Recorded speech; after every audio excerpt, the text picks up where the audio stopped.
watching Kate Goes Tech, and we're discussing BODOG and online gambling.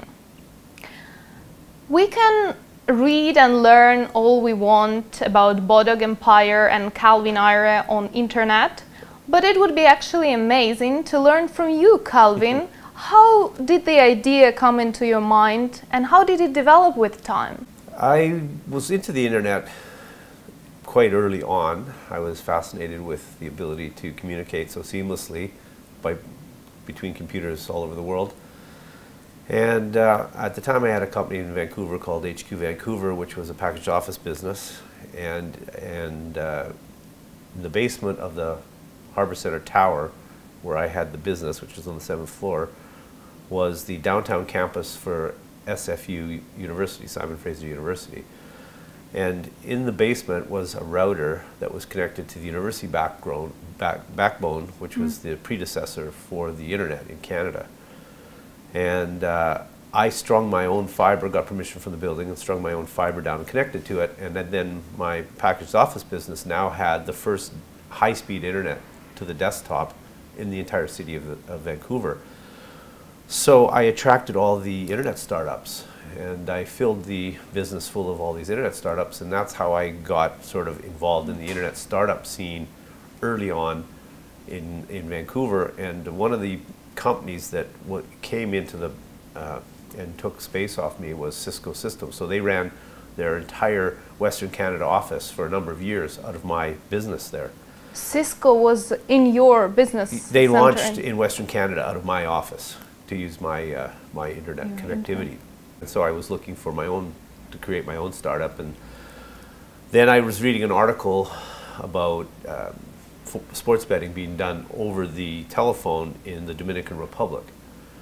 And that was my light bulb moment, and I said, well, I could do that even better over the internet. And so then I built a sports betting platform, and you know, the rest is history. Amazing. Yeah. Well, I can only imagine calling Uber on the phone and waiting for like 5 minutes while they check all of this. And yeah, internet just makes it one click. So one click betting, thanks to Calvin Ayre. Yeah. Calvin, how do you see various new technologies revolutionizing gambling in the future? The internet was when I and others, but I was sort of right there at the start when it happened, started porting traditional gambling onto the internet. That was a fundamental change. There's been a few changes since then, but that fundamental change of being able to do everything on the internet, nothing quite like it has come along until now. I think the next big step, there's been incremental steps and new technologies and whatnot, but they've been incremental. It hasn't been that profound sort of massive shift, paradigm shift from walking into a land-based place or using a telephone to being able to do it all by yourself, interfacing with a computer connected to the world. But I think that Bitcoin offers this next leap forward with its ability to offer you a whole bunch of, when I say Bitcoin, I mean Bitcoin as originally designed with the original protocol, which is now trading as BSV on all the exchanges.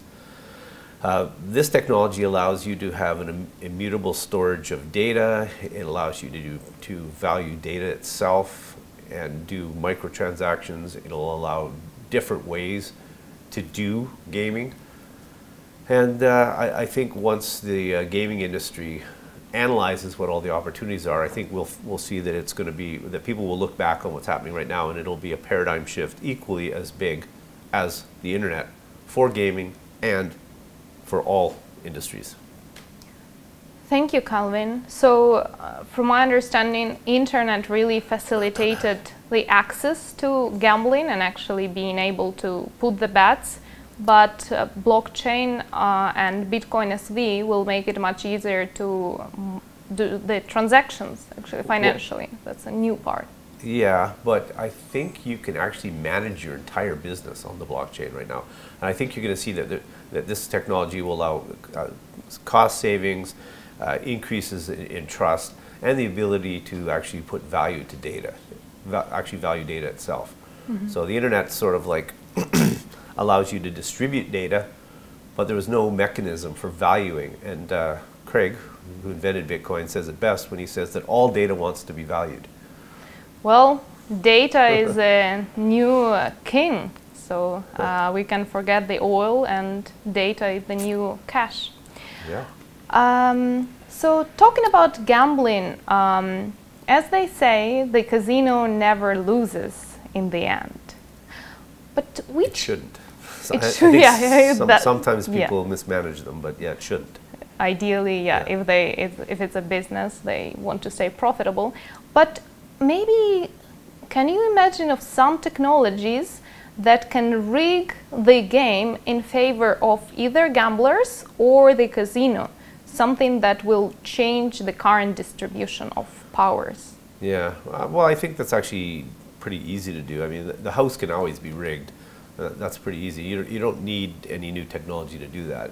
You can rig the house with almost no technology, in fact. You can just need proper Russian hackers, right? Looking at it from the other side, though, yeah, there's always exploits that can be done on all different technologies. But I think technologies like Bitcoin actually will make it better in the future for both sides to know that what is happening is as it's supposed to happen. And Fantastic. I think that's one of the advantages of this new technology. So gambling will actually become more transparent and safer. I believe so. I believe by applying Bitcoin to a gambling paradigm, I believe you're going to be able to create a situation where people don't have to trust that they're getting correct odds. They can actually prove it. Sure. Well, that's amazing. Maybe I'll get into gambling.